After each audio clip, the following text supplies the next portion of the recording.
Welcome back to Asa Camps. Today we have another great opportunity for you to get to know what is going on with the auto industry, guys. And today, guys, we got news from the 2022 Hyundai Kona and the N Line model is finally making it to the United States, with giving him some company to the electric model and the gas combustion engine, the regular version of it. But today, I would like to talk to you about one of the most exciting products from Hyundai, and it's the Kona. And sometimes people lose their mind saying, like, why aren't we talking about the Kona?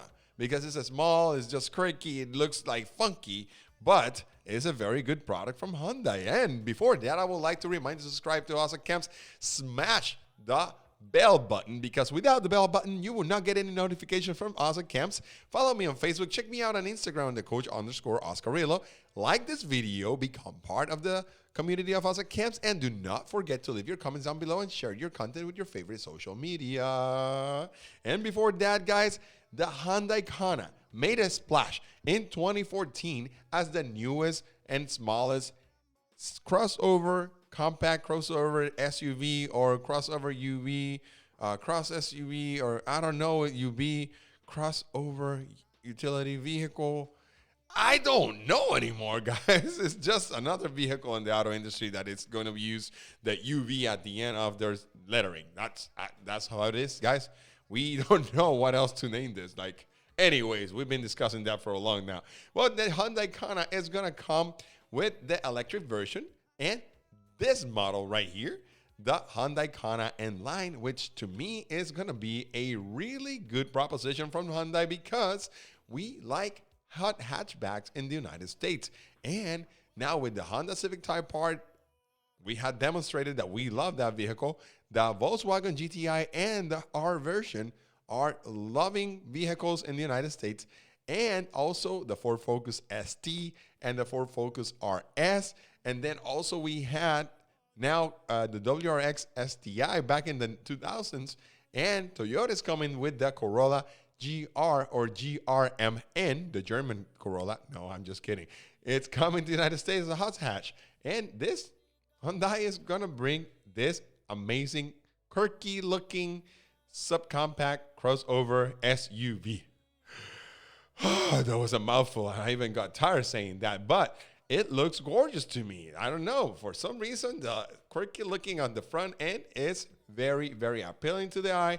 The rims are very Hyundai outish like, and spoilers and fenders all over the vehicle. The inline badges around. This vehicle looks ready to roll. I think it appeals to young professionals or mature young people, like mid 20s to 35 years old, and some people in the 40s. I think that this vehicle appeals to a broad demographics. That's how it is. This one is the automatic one, and if you can tell right here on the clusters right here, the driving cluster, it's going to be a digital one. This one is the automatic version, but who knows? Right now, most of the vehicles selling in the United States are automatic, so do not start complaining in the comment section that this is going to be automatic. Oh my God, how can they do that? Anyways, this is going to sell no matter what. And this one is one to look after, because Hyundai is notorious to make vehicles economically. I'm not saying that are cheap, because they're not cheap anymore, but I'm saying economical vehicles that people can aspire to. Sometimes that Honda Civic Type R, yes, is a vehicle that I would love to own, but it's way up there in the 30s, mid 30s. And now with the markups from the dealerships, they go up to $45,000, $50,000. I don't know, some ridiculous prices out there. And that should be punished. But anyways, dealerships can do whatever they want with their products. They're just people who wants to make their living out of this vehicle. This Hyundai Kona, the N Line, is going to give you 195 horsepower as the Kona N Line. This one is going to be a product to look after, because Hyundai has always come up with exciting products since the mid-2000s. And I will say this, the Genesis, that lineup is very exciting, and it's very comparable with vehicles above their price level, which is Lexus and Acura and Mercedes and BMW. And I said this is aspiring to become a luxury brand, even though most of the people consider Genesis as a luxury brand, and it is the luxury brand from Hyundai, but it's probably not there altogether, but it's getting there. And that's why I'm excited about this Kona, because the Kona is going to be that proposition for the sports utility hatchbacks. It looks great to me. It looks great. I don't have any complaints about it. It's quirky, yes. It is small, yes. It is going to be fast, yes, absolutely. This one, I believe, is going to compete directly with the Ford Fiesta ST and other vehicles in that category. Right now, we don't get the Yaris GR in the United States, but we're going to have the little Kona. You know, it looks quirky. It looks like a little fish-ish like it. But yesterday, I presented the Chevy Bolt EUB, and it looks just like this. But the American preposition for this kind of category. I don't know. I like sport-looking hatchbacks, and this one is one to look after that. The regular version or the standard powertrain is going to come with a 2.0-liter engine with 147 horsepower, while the new N Line is 195.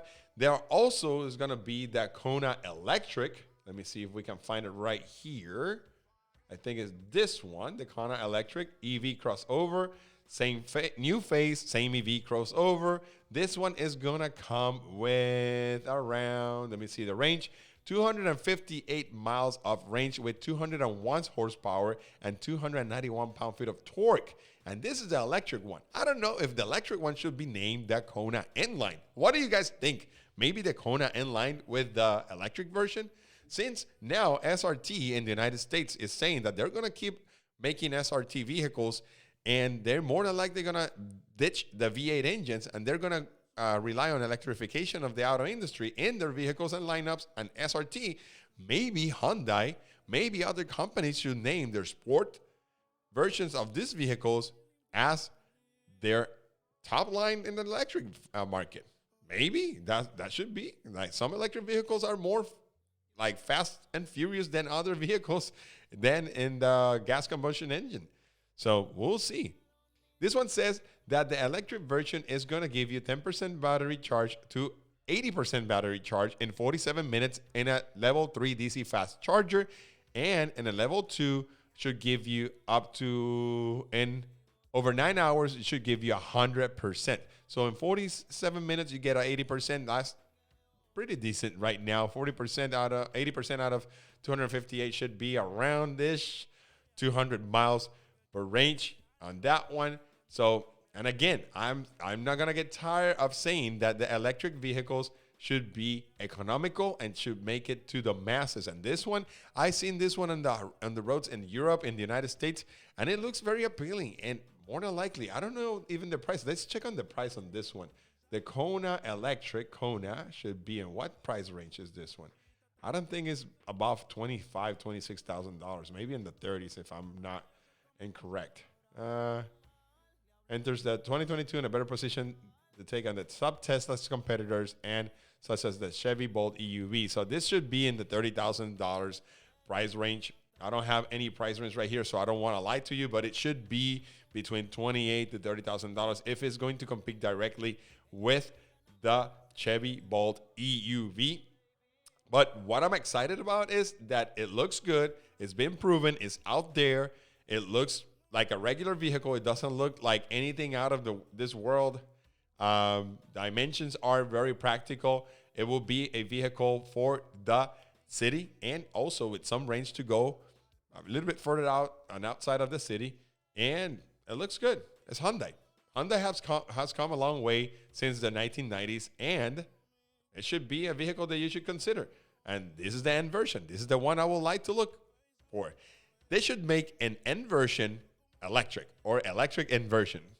Either way, vice versa, I think it's going to be a hit. And I will leave you guys with this. And the question of the day is... The question of the day is, would you buy a Hyundai Kona N Line that is completely or fully electric? I think that makes an argument because the 195 gas engine turbo, 1.6 turbo is going to give you 195, and the electric version is going to give you 201 with 295 pound-feet of torque. There it is. So I will see you guys soon, and don't forget to subscribe to us at Camps, and I will see you maybe in the next video. Check it out.